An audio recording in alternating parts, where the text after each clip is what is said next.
Before I tell you what happened that night, I need you to do one thing. Hit like if you believe love can survive the impossible. And don't forget to subscribe because once you hear this, you will not want to miss what comes next.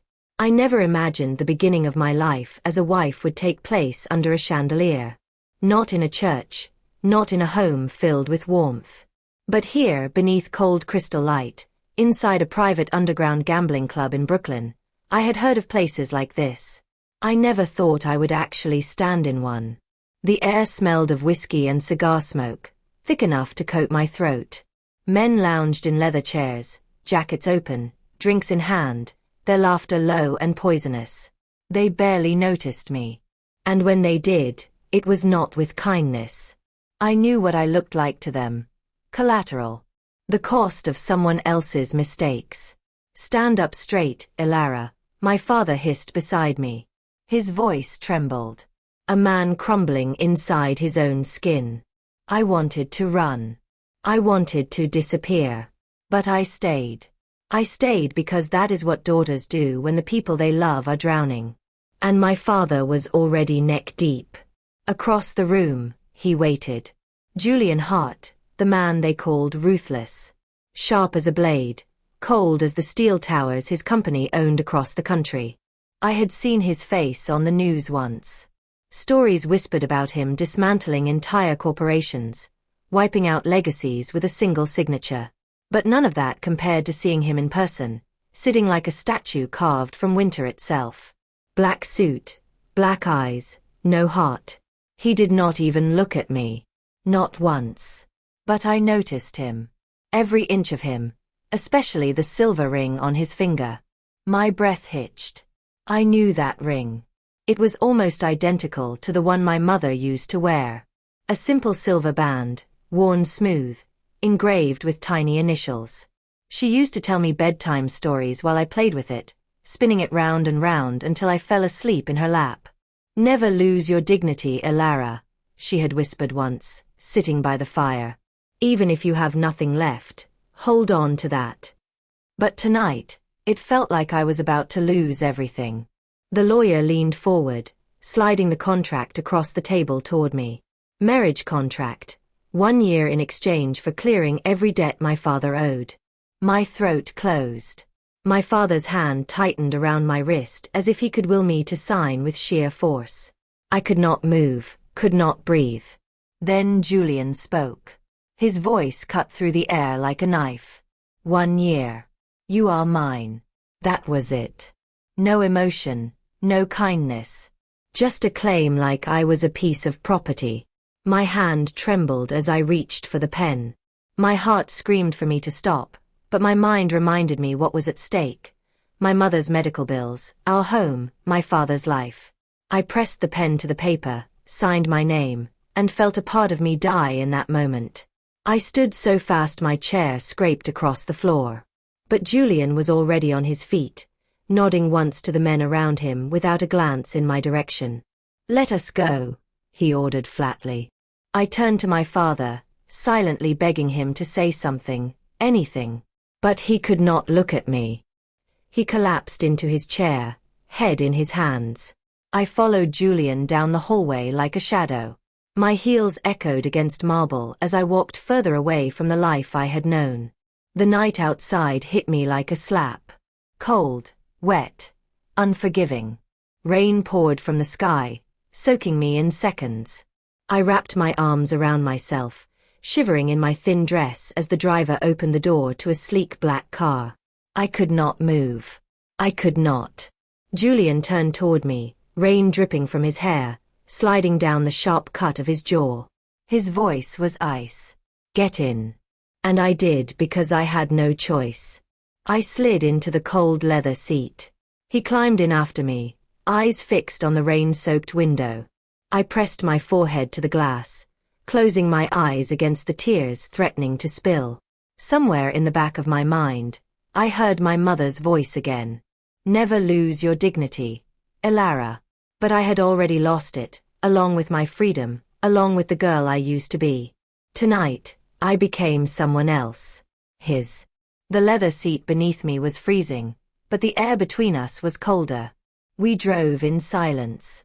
City lights blurred behind rain-soaked windows as if Brooklyn itself were trying to disappear. My fingers curled into fists in my lap, trying to hold back the shaking. My dress clung to my damp skin. I could smell leather, sharp and clean, mixed with the faintest hint of his cologne, dark and woodsy like cedar and smoke. He had not said a word since we left. I dared to glance sideways. Julian Hart sat like stone beside me, jaw locked tight, staring straight ahead as if the road outside were the only thing that existed. His hands rested on his thighs, fingers spread wide, as if even touching the seat beside him might burn. I swallowed hard, clutching my handbag to my chest like it could shield me from the reality sinking in. And I wanted to scream. I wanted to pound on the glass and demand someone, anyone, pull me out of this nightmare. But I did not. I sat there silent the way I had learned to be. Good daughters do not cause scenes. Good daughters do not embarrass their fathers. Except I was not even sure I could call him that anymore. I turned my face toward the window again, watching raindrops race down the glass. The rhythm pulled me back to my kitchen at home. The soft hum of my mother singing while stirring a pot. I could almost hear it now, like a ghost brushing past me. I shifted in my seat, trying to fight the chill that had nothing to do with the weather. My mind kept circling back to the silver ring on Julian's finger. The way it had shimmered under the chandelier. I knew I should not ask. But the words slipped out anyway. Where did you get that ring? His jaw twitched. Silence. He did not answer. I swallowed the tears. 1 year. Just 1 year. Then I could go back to my life, whatever was left of it. The car slowed as we turned onto a private drive lined with towering trees, their branches bending under the rain. Up ahead, lights flickered behind glass windows taller than any house I had ever seen. His home was massive, cold, uninviting. The car stopped in front of the steps. The driver opened the door for Julian and disappeared. I froze. My legs would not move. I stared at the door, heart pounding. A soft glow flickered on the seat beside me. Julian's phone lit up. Dr. Hayes, Charleston Medical Center. My mother's doctor. Payment received. Entire balance cleared. My hand shook. Had Julian done this? Before I could process it, the door opened. Julian stood there, rain dripping from his hair, eyes colder than I had ever seen. Get out, he ordered flatly. I fumbled for the handle, stepping into the downpour. He did not shield me, did not offer his hand. I followed him inside, water soaking my shoes, skin numb. The front door opened to a space so grand it felt like another world. Marble floors, high ceilings, a fireplace large enough to step inside. But it felt empty, dead. He walked ahead without a word. I stood there, hugging myself, unsure where to go, what to say. Finally, he turned at the top of the stairs, looking down at me with something unreadable in his eyes. 1 year, he repeated softly. 3 days passed without a single word. The silence was unbearable. I tried to fill it by walking the endless halls, touching polished banisters, tracing frames of paintings I did not understand. Nothing filled the air that stretched between us like an invisible wall. By the third night, I could not stand it. I stood in the kitchen, clutching a chipped coffee mug with shaking fingers, staring out at the empty garden. I missed the smell of Mama's tea, her humming. I pulled out my phone, fingers hovering over the screen. 3 rings. Finally, she answered. Mama, I whispered. Did you know? A pause. Finally, she spoke softly. I knew. I begged him not to. But he said there was no other way. My heart twisted. You should have told me, I choked out. I could not. You would have run, and I could not bear to lose you, even if this was the price. The man I married was not a stranger. He was a ghost from a past I never knew I had. The next morning passed without a word. But something in me had shifted. That night, when I heard his footsteps, I flung the door open. He stood there halfway down the hall, a glass of dark liquor in his hand. I stepped forward. Why marry me if you do not want me? He moved quickly then, hands on my wrists above my head, lips crashing onto mine, rough and unforgiving. My body betrayed me even as my heart screamed no. But then, when I thought I could not take more, he softened.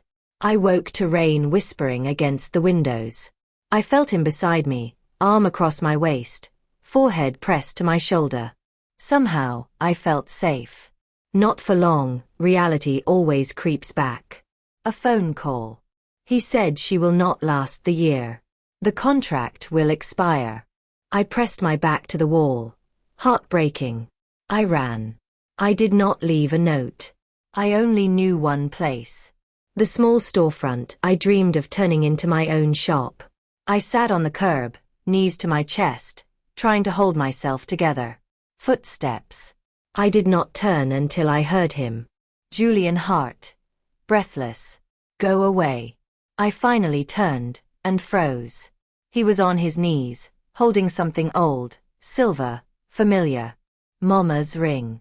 All these years I kept it, he whispered, not for her, not for revenge.